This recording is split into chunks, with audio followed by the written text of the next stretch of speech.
Wildlife Service.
Hi, I'm Mike Spindler, your host for Raven's Story. In this chapter, Catherine Attla talks about the way floods, oil spills, and earthquakes might have affected duck hunting around Huslia.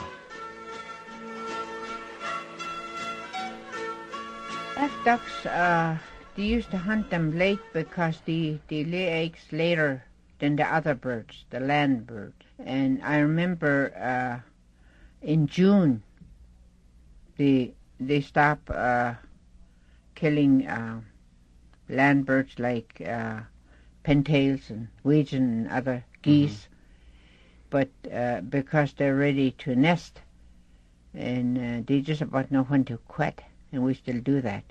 And but seemed like black ducks and other fish ducks lay eggs later. Yeah, they and sure do. That's what they use in June when there's no meat. They don't do that no more. But and when they did that, they had to go out on foot, totally, because they couldn't use dogs then? No, they use canoe. Canoe. They pack their canoe. I see. Yeah. And we just about limit our meat, you know. We know how much to get instead of just getting a lot and spoiling it. Indians don't believe in ruining meat like that. I know the last few years since the oil spill and other pollution started to take the waterfall, we always say, why don't they just let us use much as we could, even though they're not here. Seems like it's getting less every year, and we're not taking it. We're not taking that much. I don't know how true it was. I heard last night that they heard someplace that the birds died off with pollution. One thing that has concerned me quite a bit is the oil spill. There are a lot of other factors besides what we see here locally in interior Alaska that are affecting these populations, because they go all the way to the lower 48 and some of them even into Mexico and other countries. And so you could have the loss of the wetlands in the farm belt, as we mentioned earlier, the oil spill in the oceans, a lot of other factors. We're looking in the Goose study now, we're looking at flooding. Maybe while we're on that, can you talk a little bit about flooding? Have you noticed that there's more flooding in the last few years than there has been, what you remember when you were young, or is it about the same? No. When I was a kid, I don't remember a flood so much. But you're right. I remember from 1964 was that big earthquake down Anchorage. For 4 years it flooded. Oh. I had a lot of fun taking my kids out when Stephen go to work on the river, and just go out for a ride. We're not killing nothing, you know. We have enough meat in the freezer by that time, and I just take them out to see animal and camp out. Annie and I did that a lot. And I know for 4 years we had fun in the spring, go out in the sloughs and have fishnet overnight. The water was so high you could pretty much go anywhere? Right. I see. There's from Huslia to our cabin, first cabin is 15 miles, and to go around is about 90.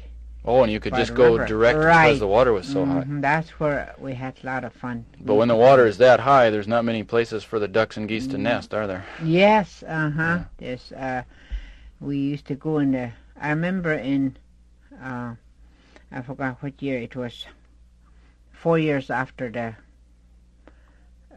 earthquake. I don't know why it flooded for 4 straight years, I remember. And one of the years, I see on the wall in our camp, I used to say June 14th, I was there. I remember sheet iron fell off in the winter, blew it off, so I fixed it with help. And that's your camp on the Dalby Slough, the Slough, first camp? First cabin. We call it Sotley. And that used to be big site. They counted over 200 igloos in there. 200 igloos? That was one of the big sites before Dalby, Mother Dalby River. And anyway, we went by Willow Lake, and we kind of went way up because it was flooded. And we hear geese way back in the hills. I guess that's where they were nesting by that time. And I guess they were nesting on the hill. The water was so high they had to nest up in the hills. Yes, And depends on high water, I guess that's good. Raven's Story is brought to you through a partnership of KIYU, Catherine and Stephen Attla, and the U.S. Fish and Wildlife Service.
Hi, I'm Mike Spindler, your host for Raven's Story.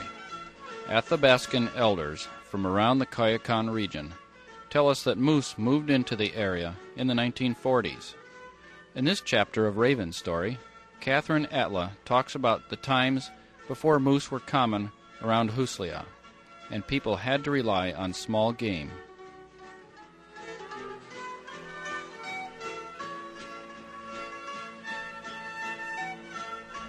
The country was pretty much alive, I would say. There's a lot of rabbit and a lot of chickens, willow grouse and spruce hen. And during the winter, there's really a lot of ptarmigan. Ptarmigan used to come like fish, just like when chum come. It's just lots, and that's the way ptarmigan. We always talk about how ptarmigan used to come just like fish. And I remember Uncle Richard that just passed away last recently. He had no dog feed, and he say it was just nothing to kill 4 ptarmigan a day to feed his dogs. There was that much. And there's some of them still late. Do you ever remember times when there were so many ptarmigan that some of them were starving? We never seen starving ptarmigan or chickens. Mm-hmm. I don't think. But snowshoe hares you have? Snowshoe hares, we never see it starve, but when there's flood, they drown. Mm-hmm. There's lots of it. Yeah. And I remember having 100 ptarmigan in the cast at one time in 1943. Year before I trapped beaver for over 2 months, supposed to be only 2 months, but I only caught one beaver, so I just keep on trapping. But I didn't got any more. So next year I got stubborn to Grandpa and I wouldn't go out with him. Another family stayed with us, and my little brother and this other guy, they would trap. But all I did was just straight snaring ptarmigan and using fishnet and use gun, but I couldn't use that much because I have to save shells. There's no shells in store. And I use rabbit wire, which is picture frame wire. Mm-hmm. That's what we use. Okay, they're 12 ply, and I would make 6 ply out of them. Mm-hmm. Take them apart, and I use sinew, and I use thread to make the snares. Yes, mm-hmm. And that's all I do every day was just snaring. I don't know why I wanted to reach that 100 ptarmigan in the cast. And we had ptarmigan for breakfast, we had ptarmigan for lunch, we had ptarmigan for dinner. What you're saying then is that before the moose were very common, that the small animals like ptarmigan right. and the grouse and hare were very important to you. Mm-hmm. And no moose. We were just living on rabbit, not so much rabbit by that time, but ptarmigan. And but there was so much. And fish too, right? You had lots of dried fish from the summer? Not so much, because we have to make our own fishnet. And there's cotton twine don't last that long. So I remember after my grandmother left us, we didn't have that much. We had enough to get by. And I had to work extra, because Grandpa was old and there was no moose. They would get one moose in September, and that was back in early 30s. They would get one moose. They either go to Dalby River or Hog River to get moose, and sometimes so many of them hunt that they divide it, but yet that was for the winter. That's how scarce moose were. And did they use motorboats to get all the way up to Hog River? yes, all inboard. No kicker boat. Inboard. Mm-hmm. My grandfather always had inboard. In fact, I had to run it for him towards last. But he had inboard all his life, I think. For quite a while. Do you remember when moose started to become more common, where people they didn't have to go so far by boat to find them? I don't know when that happened, but when we were living in the old village, still there were, like Stephen and Jimmy Huntington and them, they used to go to Hog River or down Dalby, and we would make dry meat, and then they were getting enough moose, but they had to go that far. And the 1950s, they don't have to go to Dalby and Dockley no more, and they just kill it around the village. Koyukon River. Yes. At Huslia. Huslia River. Mm-hmm. Now, were there stories like from your grandfather or stories passed on from a long time ago that moose used to be common, or moose were always scarce? It was always scarce. Always scarce. Mm-hmm. And the way I learned about it later, it came from Canada. And do you know that it came, they always say it came down from Canada way. It's hard to imagine how it would be to live without moose these days. Right. Well, there's no more rabbit in ptarmigan and other birds, that's why. It's a nature. Do you think the ptarmigan and the rabbit aren't as common as they used to be? No, they're way down. Now, those animals go in cycles. They go up and down. They get common some years, and then other years they get scarce. But you're saying they're pretty much been scarce for a long time now? Not really long time. Back in early 70s, I think, we had a rabbit. There was really lots. I remember what year they built our school or remodel it. That's when there was a lot of rabbit in the fall. And then that next spring it flat, and year after, and pretty soon there's just nothing. And how about ptarmigan? When's the last time you remember ptarmigan were really common? Well, last year we had some, and the year before, but this winter, well, I don't go out that much, but still I go out. We used to see them right in the village. And I try to think if I eat ptarmigan. I had one ptarmigan, but my kids, they were so used to it that live in Fairbanks. They wanted, so I had to share that one ptarmigan I had with them. And I eat rabbit one time this year. So it wasn't for moose and caribou. I don't know what we would do. Yeah, yeah. And we're not used to, and we'll never get used to store meat. And now that, you know, Stephen had heart attack twice, and he can't eat beef, no bacon, no store food, meat. Well, moose meat is, of course, real important, but what are some of the other important ways that you use parts of the moose? We use the whole moose, I would say,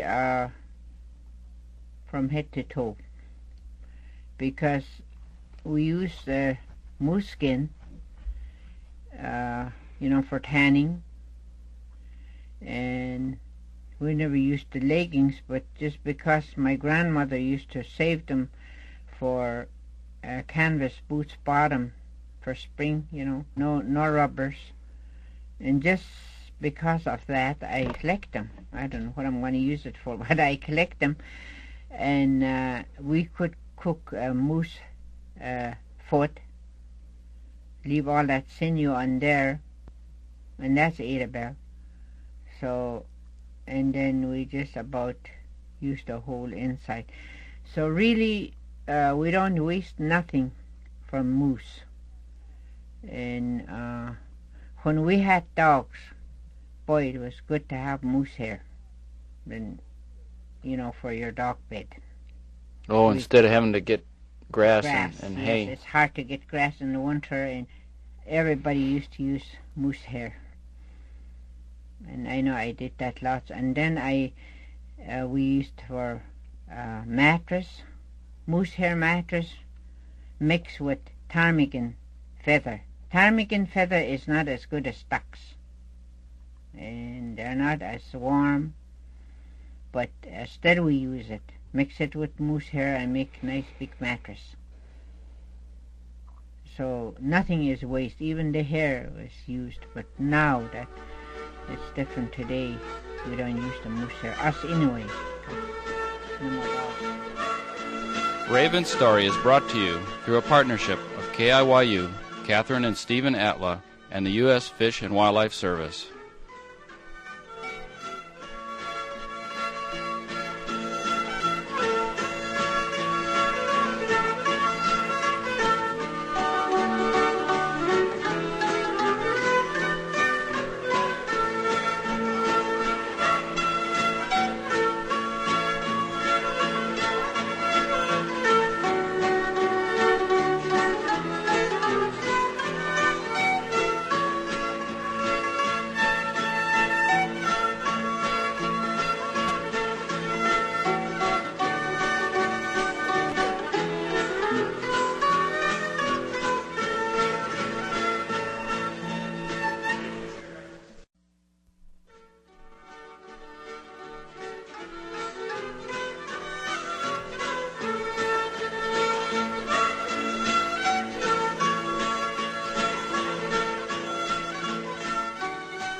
Hi, I'm Mike Spindler, your host for Raven's Story. In this chapter, Catherine and Stephen Attla talk about caribou around Huslia.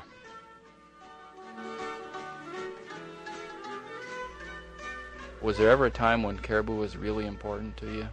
Well, we didn't have caribou for a long time. I remember back in the old village, when I was a kid, my grandparents went someplace, and here they went over Dalby River around Upper Cabin towards Hughes, and they got some caribou. Twice I remember that. That was like in the 1930s or 30s. so? And then in 1948, in the old village, before we moved, I remember Stephen and Johnny Isaac and them, my stepfather, they went up Dockley, and they got some caribou. And then we never see caribou for a long time. We moved, and in 60s we started to see caribou. And like this winter, they were far away. There was nothing this fall. Oh, around March they got some. One of my boys had to get some from Norvik. That's how far they went. Later on, he got 2 good caribou from Norvik, around Norvik, between Norvik and Selwick. Now, why would they want to get caribou when they had moose close by? Caribou makes better dry meat, and it's a tender meat. It's different. It tastes different. And I see, I think they got some from around Dockley later, but we had our 2 caribou, and as long as we get something that we were raised on, and that it was important to our parents and ourselves, that seemed like we got to have that meat. And I found out it's the same way with non-natives, what they raised in the farm, that some people really miss that kind of food. It's the same thing. And then that's the way it is. Seems like we just have to have a little bit of everything, like that 2 caribou. I'm going to make dry meat out of it. And there'll be no caribou meat by September, but I was hoping to save some for patlats. And we got some beaver, and I made that dry beaver already. That's thinking about September, because of whatever the person eat when they were living, that's mostly what's important in the patlats. We burn some, or even if we give it to each other, that's just like feeding them too. It's a really, I would say, really important belief, Indian belief about patlats, especially food. We still use caribou, really, but not that much. But years ago, when there was no moose, that was one of our main meat was caribou if they were here. Some year they didn't came too. Pretty much of our meat long time ago was just rabbits and chicken and ptarmigan and caribou. And the moose came in, and then rabbits and chicken and ptarmigan. Today there's just no rabbit here, no ptarmigan, no chicken. But the moose is here. And also caribou, but you got to go out for it, way up Dockley somewhere. Caribou, we used to kill a lot of caribou. We used for dry meat. We also used the legging for caribou legging boots. And the caribou, when we cut up caribou meat a long time ago, we used to really be careful cutting it up, we used to take the senior off the back. Women use that for sewing. Pretty much every caribou was taken care of like that long time ago. We just didn't cut it up any kind of way. Today, women's hardly use that today. Yeah, a long time ago when our caribou used to come from Rampart and come down to Malosey, pretty much they used to settle down up here and hit the Dalby area or Dalby Slough area. That's where people used to hunt a long time ago. Today there's none up there. But now our caribou come the other way, by way of Quebec and them places. They come across that way from the Arctic. We still use caribou meat, but not so much as we used to a long time ago because the moose is here.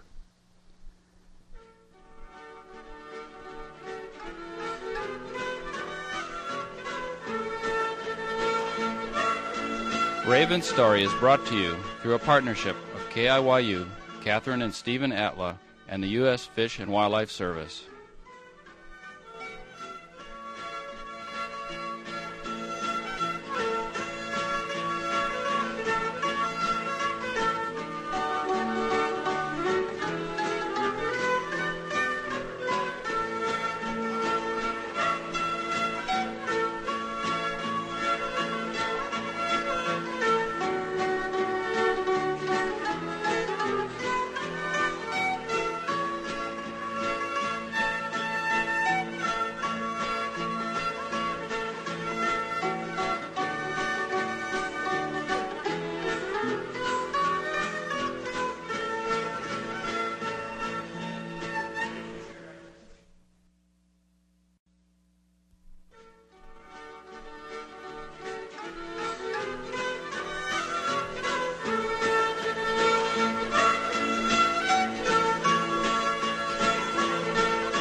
Hi, I'm Mike Spindler, your host for Raven's Story.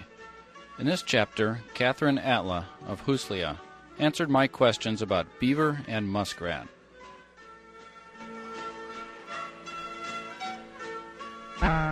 Beaver seem like, I don't know if it increased, but it's always there and seem like there's more and more. I don't know if, I know a lot of people take beaver. I know we do. And that's one thing we have lots in Huslia is a beaver and a moose. And that's the most important for our elders and for the patlats. It's these two animals.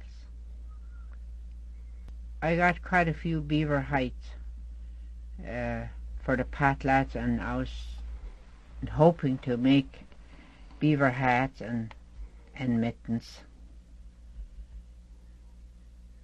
and then use to save some of the meat for the patlats. That's how important it is.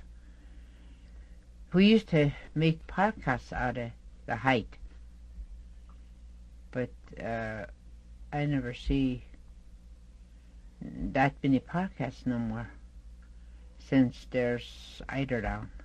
That changed it. But nothing is wasted from any animal. Well, I never skinned beaver since 1943. Stephen, it would take him 20 minutes, I think, or less. I know he can really skin the beaver fast. I can skin muskrat fast, but not beaver. Well, I never do no skinning since I got married, but I did it for myself before that because I had to. Nobody there to help me. What about muskrat? How are they now compared to how they used to be? And how did you used to use muskrat? There's hardly nothing, but that's another delicacy food that people had. We used to cook them fresh And then after we get so many, then we start drying them. And then in June, we either soak them